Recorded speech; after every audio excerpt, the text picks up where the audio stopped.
ఇండియాలో కనుక మనం చూసుకున్నట్టయితే ఒక ఎంపీ, ఎమ్మెల్యే, తర్వాత మినిస్టర్స్, సెంట్రల్ మినిస్టర్ స్థాయికి వచ్చిన నాయకుల్లో మెజారిటీ పీపుల్ కూడా ఒక వార్డ్ మెంబరు, కౌన్సిలరు, ఆ తర్వాత సర్పంచ్ లేదా కార్మిక సంఘాలు, ఇంకొన్ని సంఘాల నాయకుడుగా ఉంటూ ఆ తర్వాత అంచెలంచెలుగా పార్టీలో ఎదిగి ఆ స్థాయికి వచ్చిన వాళ్ళు ఉన్నారు. వీళ్ళ వల్ల వచ్చిన ఒక చిన్న లోటు ఏంటంటే వీళ్ళకి గ్రౌండ్ లెవెల్ రియాలిటీ, ఆ ఏరియా లేకపోతే ఆ రీజియన్లో ఉండే, ఆ స్టేట్లో ఉండే రియాలిటీ ఐడియా ఉంటుంది. కానీ అసలు ఓవరాల్గా కంట్రీకి లేకపోతే interstate country to country relation విషయంలో కావచ్చు, జియో పాలిటిక్స్ కావచ్చు, అసలు బయట ఏం జరుగుతూ ఉండింది, మన దీర్ఘకాలిక దృష్టితో ఏ రకమైనటువంటి పథకాలు చేయాలనే విషయంలో మాత్రం చాలా వెనుకబడి ఉన్నారు.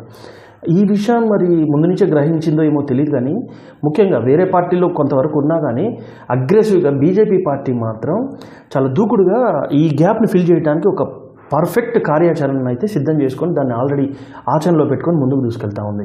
నేను చెప్తా ఉండింది ఏంటంటే, ఎవరైతే లెజిస్లేటివ్ సిస్టమ్ ఉంటారో వాళ్ళు ఏ పాలసీ మేకింగ్ చేయాలన్నా, దాని తర్వాత చేసిన పాలసీలని ఇంప్లిమెంట్ చేయాలన్నా పక్కాగా ఎగ్జిక్యూటివ్ బాడీ చేయాల్సిందే. అంటే ఐఏఎస్, ఐపీఎస్ లెవెల్ ర్యాంకింగ్ కింద ఉన్న లీడర్స్ కూడా. సో వాళ్ళకి ఈవెన్ డ్రాఫ్టింగ్ అయిన పాలసీ మేకింగ్లో చట్టబద్ధతకి సంబంధించిన రూల్స్ అండ్ రెగ్యులేషన్స్ను ఫ్రేమ్ చేయాలన్నా కూడా ఎగ్జిక్యూటివ్ బాడీ సపోర్ట్ ఉండాలి. అన్లెస్ అంటే ఈ లీడర్స్ ఎవరైనా లాంగ్ టర్మ్ ఎక్స్పీరియన్స్ ఉండటం, స్వతహాగా వాళ్ళు ఎడ్యుకేటెడ్ అయి ఉండటం తప్పితే వాళ్ళకి పూర్తి అవగాహన అయితే ఉండదు. దానివల్ల వచ్చిన పర్యవసానాలు, ఇక్కడ వస్తున్న కొత్త కొత్త స్కీమ్లు, చెత్త పాలసీలు, దానివల్ల ఏం జరుగుతుందో మనం అందరం కూడా ఈ గత 50-60 ఏళ్ళ నుంచి చూస్తూనే ఉన్నాం. ఇప్పుడు కూడా ప్రజెంట్ కూడా చూస్తూనే ఉన్నాం చాలా స్టేట్స్లో. సరే, అది పక్కన పెట్టేస్తే ఈ గ్యాప్ని ఫిల్ చేయడానికి వాళ్ళని ఎవరినో ఎడ్యుకేట్ చేసి వాళ్ళని అంతా వీళ్ళ మీద డిపెండ్ పెట్టడం కన్నా అసలు ఎగ్జిక్యూటివ్ బాడీలో ఎవరైతే ఇప్పుడు ప్రజెంట్ సర్వీస్ చేస్తూ ఉన్నారో, మొన్నటి వరకు సర్వీస్ చేశారో, రిటైర్డ్ అయిన వాళ్ళు కూడా ఉండొచ్చు కొంతమంది, నీతి నిజాయితీ పరులుగా ఉండి ఇది భారతదేశ డెవలప్మెంట్ కోసం ఆలోచిస్తూ కంట్రీ ఇంటిగ్రిటీని దృష్టిలో పెట్టుకొని, జియో పాలిటిక్స్ని దృష్టిలో పెట్టుకొని ఎప్పుడు ఏ టైంలో ఏ స్టెప్ తీసుకుంటే మంచిది, రానున్న 5 ఇయర్స్లో 10 ఇయర్స్లో 20 ఇయర్స్కి సంబంధించి ఏ రకమైనటువంటి స్టెప్స్, పాలసీస్ బిల్డ్ చేస్తే మంచిది అని పూర్తి అవగాహన ఉండటం ఒకటి. రెండోది, ఆల్రెడీ సిస్టంలో వీళ్ళు వర్క్ చేస్తూ ఉన్నారు కాబట్టి ఎవరైతే లెజిస్లేటివ్ బాడీ ఇంపాక్ట్ కానీ ఈ ఆపరేషన్ ఆఫ్ గవర్నెన్స్లో ఈ ఎగ్జిక్యూటివ్స్ బాడీస్ మీద వీళ్ళ కొలాబరేషన్ కానీ, వీళ్ళ ప్రెజర్ కానీ, ఇన్ఫ్లుయెన్స్ కానీ అన్నీ ఏ రకంగా ఉంటాయి, అది డైరెక్ట్ సామాన్య ప్రజలకు అది ఏ రకంగా అందుతూ ఉంది సత్వర న్యాయం అనేది, లేకపోతే డెవలప్మెంట్ అనేది పూర్తి అవగాహన ఎగ్జిక్యూటివ్ బాడీకి ఉంటుంది. అటువంటి ఎగ్జిక్యూటివ్ బాడీని డైరెక్ట్గా లెజిస్లేషన్లోకి తీసుకొని వస్తే ఎంత అద్భుతాలు జరుగుతాయి. అదే బీజేపీ ఇప్పుడు చేస్తూ ఉంది. ఆల్రెడీ ఎప్పుడో స్టార్ట్ చేసింది. కిరణ్ బేడీ గారితో మొదలు పెడితే, ముఖ్యంగా నేను ఐఏఎస్, ఐపీఎస్ ర్యాంకింగ్ వాళ్ళ గురించి మెన్షన్ చేస్తూ ఉన్నాను. వాళ్ళు కాక ఇంకా వేరే కింద స్థాయి నాయకులు కూడా ఉన్నారు, అధికారులు కూడా. ముఖ్యంగా మనం చూసుకున్నట్టయితే అసీం అరుణ్, తెలంగాణ నుంచి ఎక్స్ ఐపీఎస్ ఆఫీసర్ కృష్ణప్రసాద్ గారు, తర్వాత former IPS officer Bharati Ghosh గారు, ఇక మనం చెప్పక్కర్లేదు అన్నామలై కుప్పస్వామి గారి గురించి, తమిళనాడులో ఇప్పుడు ఎంత ప్రభంజనం సృష్టిస్తున్నారు. ఓకే, తర్వాత భాస్కర్ రావు గారు, తర్వాత అపరాజిత సారంగి, అంతకుముందు మళ్ళీ farmer IAS officer Bhagirath Prasad గారు, తర్వాత ఇంకా మనం చూసుకున్నట్టయితే ఎస్ఎస్ చాన్నీ గారు, ఆ తర్వాత అరవింద్ శర్మ గారు, ఇట్లా చాలామంది ఉన్నారు. తర్వాత ఓపీ చౌదరి గారు, వాళ్ళైతే సర్వీస్ని కొంతమంది మధ్యలోనే రిటైర్డ్ కూడా కాదు, మధ్యలోనే సర్వీస్ని క్విట్ చేసి డైరెక్ట్ బీజేపీకి జాయిన్ అవుతున్నారు.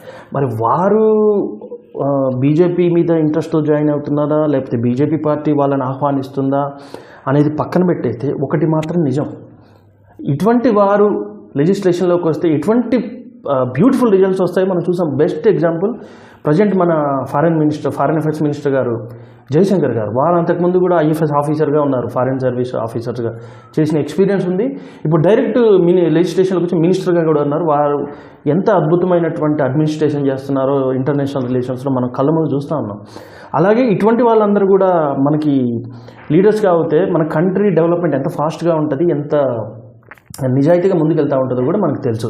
ఇప్పుడు మనం కళ్ళ ముందు చూస్తూ ఉన్నాం కదా, తమిళనాడులో ఏం జరుగుతుందో. అన్నామలై గారు రూట్ లెవెల్లో నాట్ ఓన్లీ ఒక వన్ రిలీజియనే కాదు, వేరే అదర్ రిలీజియన్స్ కూడా ఆయన గారిని ఓన్ చేసుకోవటం. ఇక్కడ క్యాస్ట్, తర్వాత రీజియన్ అనే ఏదైతే ఉందో, ముఖ్యంగా సౌత్ ఇండియాలో కనుక మనం చూసుకున్నట్టయితే ఇక్కడ మెయిన్ రీజియన్ అనేది బాగా ఫ్రేమ్ చేస్తూ ఉంటుంది. రీజను, లాంగ్వేజ్, తర్వాత కొన్ని రకమైనటువంటి కల్చరల్ ఇంపాక్ట్ చాలా ఉంటుంది. నాస్తికవాదం అనొచ్చు, ఇటువంటి అన్నీ వాటన్నిటినీ వీరు బ్రేక్ చేసుకుంటూ రూట్ లెవెల్లో, రీజియన్ లెవెల్లో ఉంటూనే at the same time country మీద ఒక దేశభక్తినో లేకపోతే కంట్రీలో ఉండాల్సినటువంటి యూనిటీనో అదర్ స్టేట్ని, అదర్ పీపుల్ని, అదర్ కల్చర్ని మనం ఎలా గౌరవించాలనేది విషయాన్ని కూడా రీజన్ లెవెల్లో ఉండే జనాలకి, లేకపోతే ఎవరైతే ప్రజలు ఉన్నారో వాళ్ళకి ప్రచారం చేస్తూ, స్వతహాగా వాళ్ళని ఎడ్యుకేట్ చేస్తూ, వాళ్ళ స్టేట్ని ఒక యూనిట్గా చూస్తూనే at the same time India as one country or own కంట్రీగా బిల్డ్ చేయడంలో కూడా చాలా వరకు సక్సెస్ అవుతూ ఉన్నారనమాట. సో ఇదే ఒరవడి కనుక జరిగితే మనము ఇప్పుడు ఉన్నటువంటి ఈ వరల్డ్లో చాలా చాలా నెంబర్ 1, నెంబర్ 2 పొజిషన్లోకి వెళ్ళడానికి అంత ఎక్కువ టైం పట్టదు. నాకు తెలిసి ఈ నెక్స్ట్ 10-15 ఇయర్స్లో మనం చూడని ఎన్నో అద్భుతాలు కూడా చూసేదానికి అవకాశం ఉంటుంది. ఇక్కడ ఇంకొక విషయం కూడా ఉంది. ఇప్పుడు మనం లెజిస్లేటివ్ బాడీలో ఉన్నటువంటి లోటుపాట్లు ఏదైతే ఉందో గ్యాప్, దాన్ని ఫిల్ చేయడానికి ఎగ్జిక్యూటివ్ బాడీస్ని తీసుకొస్తాం. అది బాగానే ఉంది. కానీ ఇప్పుడు నెక్స్ట్ వరల్డ్ అనేది కంప్లీట్ టెక్నాలజీ ఏఐ లెవెల్లో ఉంది. అంటే మనకి ఇప్పుడు రాబోయేటువంటి లీడర్స్ ఎలా ఉండాలి అంటే, ఈ క్యాస్ట్, లేకపోతే స్టేటు, లేకపోతే మా ఊరు, మా నాయకుడు, మా కులం, ఇటువంటి చెత్త చెదారం నుంచి బయటకు వచ్చి వాళ్ళు బయటికి రావాలి.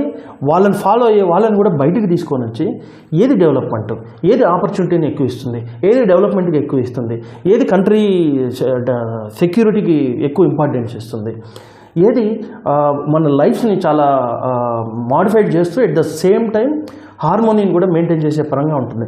ఆ రకమైనటువంటి డిస్కషన్స్ని జనాల మధ్యలో తీసుకొచ్చేటట్టుగా కింద ఉన్న ఎవరైతే ఫాలోవర్స్ వాళ్ళని ఎడ్యుకేట్ చేస్తూ వీళ్ళు కూడా కంట్రీలో అదే రకమైనటువంటి అడ్మినిస్ట్రేషన్ చేయాలి టెక్నాలజికల్గా. సో మేబీ ఇప్పుడైతే ప్రజెంట్ నార్మల్ లెజిస్లేటివ్ బాడీ నుంచి ఎగ్జిక్యూటివ్ బాడీస్ డైరెక్ట్ లెజిస్లేషన్కి రావటం, నెక్స్ట్ ఈ ఎగ్జిక్యూటివ్ బాడీస్ లెజిస్లేషన్ బాడీలు ఎవరైతే ఉంటారో వీళ్ళందరూ కూడా టెక్నికల్గా కూడా అప్డేట్ అయ్యి కంట్రీ, స్టేటు, ఆ తర్వాత జియో పాలిటిక్స్లో కూడా చాలా మంచి అడ్మినిస్ట్రేషన్ చేస్తే మన భారతదేశానికి తిరుగుండదు. అలాగే మన చుట్టుపక్కల ఉన్న దేశాలకు, లేకపోతే మన మిత్ర దేశాలకు, ఈవెన్ మన శత్రు దేశాలకైనా ఎప్పుడు సాయం చేయడానికి ముందుండే మన భారతదేశం ప్రపంచంలో శాంతిని